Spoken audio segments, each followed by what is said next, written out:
Joining me for the duration of today's show is Karen Buck, the Labour MP for Westminster North, and Chris Philp, the Conservative MP for Croydon South. Welcome to both of you. We start by throwing the spotlight back on you two and asking you for the sort of big issue that you're working on at the moment.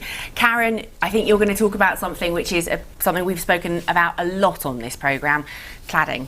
Yes, well, we had the announcement a week ago from the government that they're going to finally come up with £200 million for some of the cladding removal on the private high-rise blocks that have cladding. And this is 176 so far, 176 private blocks across the country. Yes. So far, Yes. only 10 have had any remedial work done. Absolutely, and the government was saying to the owners of the blocks, you know, you have to step up and you have to take responsibility, which I completely agree with. I think they should, but they haven't.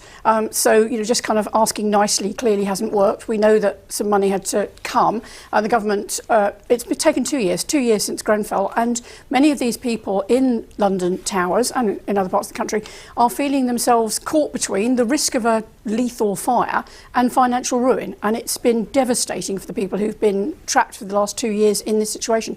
So the money's good, but it's nothing like enough. It doesn't deal with anything other than the ACM cladding, which is the Grenfell form of cladding, and it's, you know, it's better, considerably better than nothing. But oh my goodness, why would people have to wait for so long?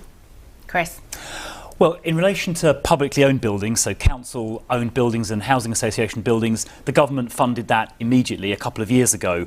As Karen quite rightly said, the government has been urging the owners of these buildings to pay to fix it. And actually a number of them, to be fair, have fixed it themselves. But we can't wait any longer, and so the government has now paid for the rest. But what I hope the government will do is pursue people who are legally liable to pay that. Now, that might be the contractor who built it originally. It might be the owner of the building. It might be the company which signed off those works as being safe when in fact they're not. So I do hope the government pursues the people who are liable to pay, so if we can recover some of that money, we do so. And perhaps they need to be wielding a bigger stick. You know, they need to actually be going after these people a lot harder, because as Karen said, this is 2 years now. Well, each of the legal situations is kind of different and they're quite complicated. And as Karen said, it's been 2 years, so we can't wait any longer. The government has written the cheque as it should. But you're right, we should go after each of these cases individually and work out where liability lies. But it is different in every case because it depends on the legal structure and exactly who did the work and how it was done. So it's not a straightforward thing.